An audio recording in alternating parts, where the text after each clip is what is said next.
இந்த யூடியூப் வழியாக உங்களை சந்திப்பதில் மகிழ்ச்சி அடைகிறேன். இந்த வேளையிலும் வேதத்திலிருந்து சில காரியங்களை தியானிக்கலாம். யூதா தேசத்தின் ஏரோதின் நாட்களில் அது ரோமர்களின் ஆட்சிக்கு உட்பட்டிருந்த போதும் யூதர்கள் மிகுந்த சந்தோஷத்தோடு இருந்தார்கள். யூதர்களை பொறுத்தமட்டில் தேவாலயம் அவர்களுக்கு ஜீவனை போன்றது. சாலமன் கட்டிய ஆலயம் இடிக்கப்பட்ட பிறகு 2வது ஆலயத்தை செருபாபேல், எஸ்ரா, நெகேமியா கட்டி முடித்தார்கள். ஆயினும் அது பழைய ஆலயத்தை போல் இல்லாமல் மிக சிறியதாக இருந்தது. ஆகாய் 2ஆம் அதிகாரம் 1-9 முந்தைய ஆலயத்தின் மகிமை பார்க்கலாம், பிந்தைய ஆலயத்தின் மகிமை பெரிதாக இருக்கும் என்று தேவன் வாக்கு பண்ணினார். அதேபோல் 2ஆம் ஆலயத்தை யூதர்களின் ஆதரவை பெற ஏரோது விரிவுபடுத்தி கட்டினார். லூக்கா 21:5 சிறந்த கற்களால் கட்டி முடிக்க 46 ஆண்டுகள் ஆனது என்று யோவான் 2:20 பார்க்கலாம். தேவாலயம் கட்டப்பட்டதால் யூதர்களும் ஆசாரிகளும் மிகுந்த சந்தோஷமாய் காணப்பட்டார்கள். அந்நாட்களில் வாழ்ந்த ஒரு ஆசாரியின் வாழ்க்கையை தியானிக்க போகிறோம். அவன் பெயர் சகரியா, மனைவி எலிசபெத். லூக்கா 1:6 அவர்கள் இருவரும் கர்த்தரிட்ட சகல கற்பனை நியமங்களின்படி நடந்து கர்த்தருக்கு முன்பாக குற்றமற்றவர்களாகவும் நீதி உள்ளவர்களாகவும் காணப்பட்டார்கள் என்று வேதத்தில் வாசிக்கிறார். ஆனால் அந்த தம்பதிக்கு குழந்தை இல்லை, குழந்தை பிறக்க வாய்ப்பே இல்லை. மிகவும் வயது சென்றவர்களாக இருந்தார்கள். இஸ்ரவேலில் மல்லடியாக இருப்பது மிகப்பெரிய சாபம். அவர்கள் படுகிற நிந்தை அவமானத்துக்கு அளவே இல்லை. அவர்கள் நற்சாட்சி பெற்றவர்கள். யூதர்களும் ஆசாரிகளும் சந்தோஷப்பட்டு களி கூறும்போது சாரியாவுக்கோ சந்தோஷம் இல்லை. இப்படி எல்லாருக்கும் லகுவாய் கிடைக்கிற ஆசீர்வாதம் உங்களுக்கு பல ஆண்டுகள் கிடைக்காமல் காத்திருக்கிறீர்களா? கலங்க வேண்டாம். எல்லாரும் கிடைக்க ஆசீர்வாதம் லகுவானது இயற்கையாக கிடைக்கிறது. ஆனால் இந்த சாரியாவுக்கு இந்த ஆசீர்வாதம் கிடைக்க தாமதம் ஆகின்றே வருது. நீதிமொழிகள் 13:12 நெடுங்காலமாய் காத்திருக்குதல் இதயத்தை இழைக்க பண்ணும், விரும்பினது வரும்போது ஜீவ விருட்சம் போல் இருக்கும் என வாசிக்கிறான். குடும்பத்தில் நம் பிள்ளைகளுக்கு நன்மையான காரியங்கள் நடக்கவில்லையா? தடைபடுகிறதா? காத்திருந்து சோர்ந்து போகிறோமா? முறுமுறுக்கிறோமா? தேவனை விட்டு தூரம் போகிறோமா? பொறுமையாக இருந்து கர்த்தர் நமக்கு கொடுத்த வாக்குத்தத்தம் நிறைவேற தாமதமாகிறதா? வாக்கு பண்ணினவர் உண்மையுள்ளவர், அவர் வாக்கு மாறாதவர், சொன்னதை செய்பவர், சொல்லியும் செய்யாதிருப்பாரோ? சோர்ந்து போக வேண்டாம். லூக்கா 18:7 அந்தபடி தேவன் தம்மை நோக்கி இரவும் போலும் கூப்பிடுவர்களாகிய தம்மால் தெரிந்து கொள்ளப்பட்டவர்களின் விஷயத்தில் நீடிய பொறுமை உள்ளவராயிருந்து அவர்களுக்கு நியாயம் செய்யாமல் இருப்பாரோ? சீக்கிரத்தில் அவருக்கு நியாயம் செய்வார் என பார்க்கிறோம். திருமணம், வேலை, படிப்பு போன்ற தடைப்பட்ட நல்ல காரியங்களை கர்த்தர் ஏற்ற வேளையில் நம் குடும்பத்தில் செய்வார். இஸ்ரவேலிலே பிள்ளை பேர் இல்லாத ஆசாரியன் யாருமே இல்லை.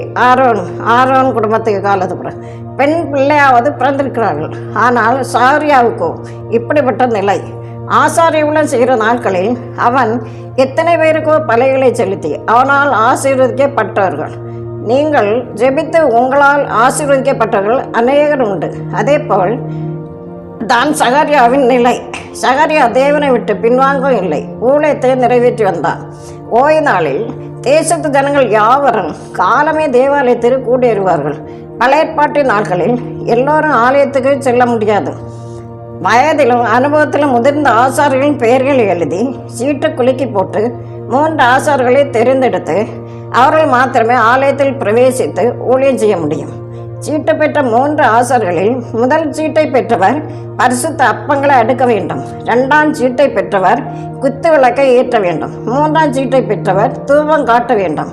தூபம் காட்டும் போது ஜெபம் செய்தால் அந்த புகை ஜெபமும் அந்த தூப புகையும் சேர்ந்து தேவனிடம் எட்டும் என்பது யூதர்களின் நம்பிக்கை. எனவே தூபம் காட்டுற சீட்டு மிக முக்கியமானது. ஒரு முறை ஒரு ஆசாரியர் தேவாலயத்தில் பிரவேசி பணி செய்து விட்டால் அத்துடன் அவருக்கு ஓய்வு அளிக்கப்படும். பின் எந்த பணியிலும் ஈடுபட முடியாது. இதுதான் ஆசாரிய ஊழிய முறைமை. முதல் சீட்டை பெற்ற ஆசாரியனுக்கு பிரதான ஆசாரியன் பெரிய பொன் தகட்டில் 12 அப்பங்கள், அவையில் அடுக்க கிண்ணங்கள், பழைய அப்பங்களை இருக்க பொன் தகட்டுகள் அவைகளை அந்த அப்பங்களை எடுக்க பொன் தட்டுகள் கொடுக்கப்பட்டது. வயதான ஆசாரியன் எல்லாவற்றையும் எடுத்துக்கொண்டு தேவாலயத்தில் பிரவேசிக்க காட்டினான். அதனால் தன் குமாரனை உதவிக்கு உள்ளே அழைத்து செல்ல அனுமதி உண்டு. இது அவனுக்கு ஊழிய பயிற்சி கொடுக்கிறதாகும். முதல் ஆசாரியன் தன் குமாரனுடன் உள்ளே சென்று அப்பங்களை அடுக்கி தன் பணியை சந்தோஷத்தோடு நிறைவேற்றினார். 2ஆம் சீட்டை பெற்றவனும் பிரதான ஆசாரியனிடத்தில் போய் பொன் பாத்திரத்தில் ஒலிவ எண்ணெய், திரி, பலிபீடத்தில் எடுத்த நெருப்பு, பழைய எண்ணெய் எடுக்க பாத்திரங்கள் கொடுக்கப்பட்டன.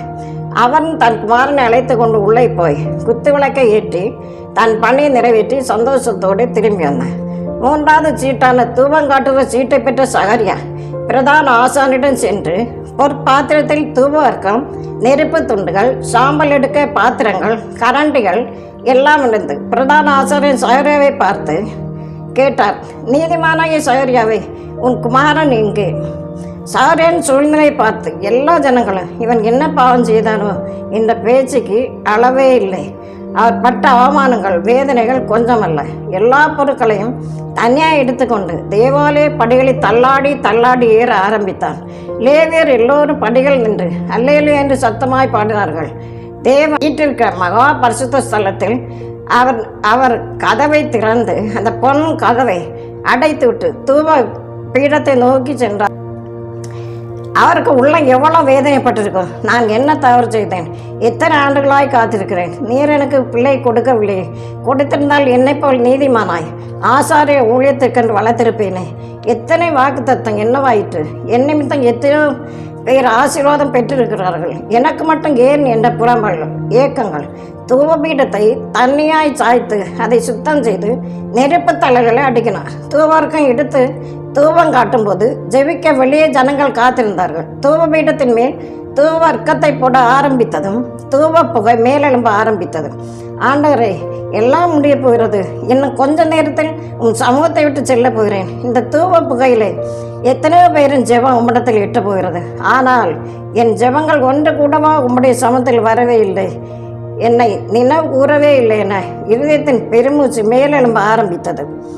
லூக்கா 1:13 கர்த்தருடைய தூதன் தூப பீடத்தில் வலது புறத்திலே நின்று, சகரியாவே பயப்படாது, உன் வேண்டுதல் கேட்கப்பட்ட மனைவியாக எலிசபெத்து உனக்கு ஒரு குமாரனை பெறுவாள். அவனுக்கு யோவான் என்று பெயரிடுவாயாக என்றான். யோவான் என்பதற்கு கிருபையாய் கொடுக்கிற என்று அர்த்தம். இன்றைக்கும் நம்ம எத்தனை பேர் சகரியாவை போன்ற சூழ்நிலையில் இருக்கிறீர்கள்? நீங்கள் அநேகருக்கு ஆசீர்வாதமாய் இருக்கிறீர்கள். ஆனால் நீங்கள் கேட்ட எல்லாருக்கும் லகுவாய் கிடைக்கிற ஆசீர்வாதத்திற்காக பல ஆண்டுகளாக காத்திருக்கிறேன். எனக்கு கொடுக்கப்பட்ட வாக்குத்தத்தங்கள் எங்கே? பல ஆண்டுகளாய் காத்திருக்கிறேன், ஆனால் ஒன்றும் நடக்கவில்லை. என்னுடைய காத்திருப்பு என்று முடிய போகிறது என்று கேள்வியோடு உங்கள் உள்ளம் கலங்குகிறதோ? கலங்க வேண்டாம். கர்த்தர் மாறாதவர். அவர் நம்மை மறக்க மாட்டார். நீங்கள் ரட்சிக்கப்பட்ட நாள் முதல் இம்மட்டும் கொடுத்த எல்லா வாக்குத்தத்தங்களையும் அவர் நினைவில் வைத்திருக்கிறார். நான் செய்த நீதியை பார்த்து அல்ல, அவரின் கிருபையினால் அவைகளை நமக்கு கொடுக்க போகிறார்.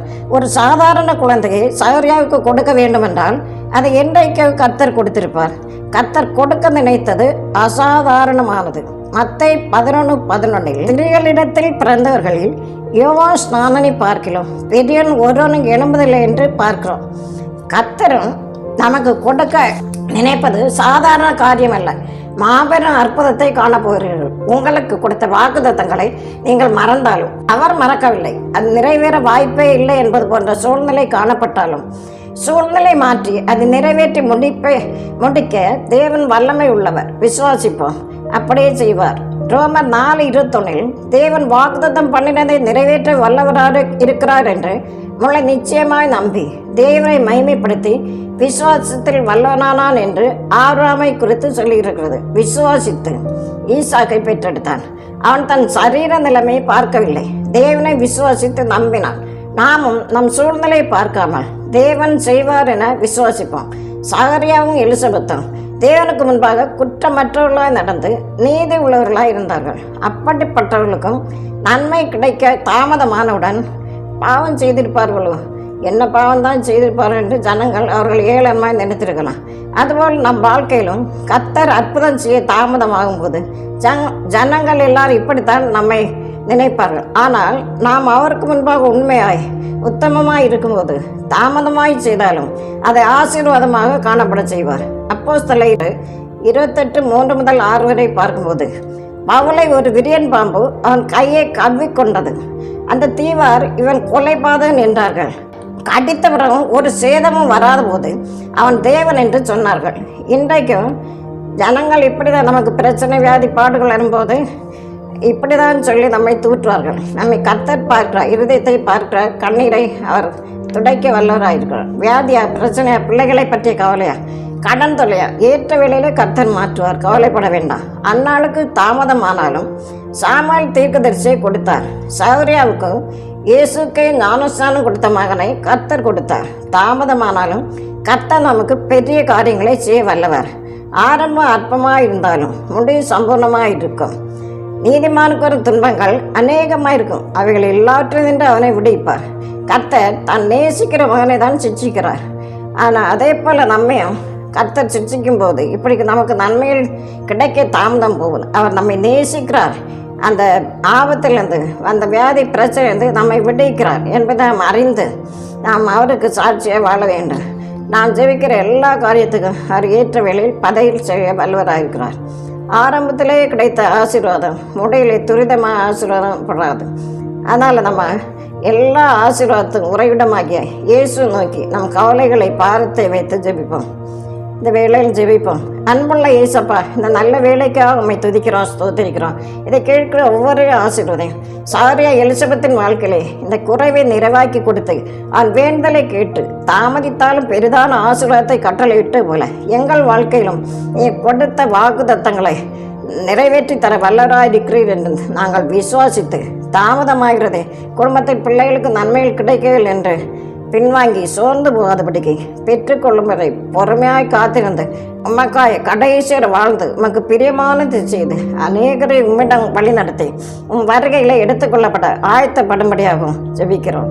இயேசு நாமத்தில் ஜெபிக்கிறோம் நல்ல பிதாவே, ஆமென்.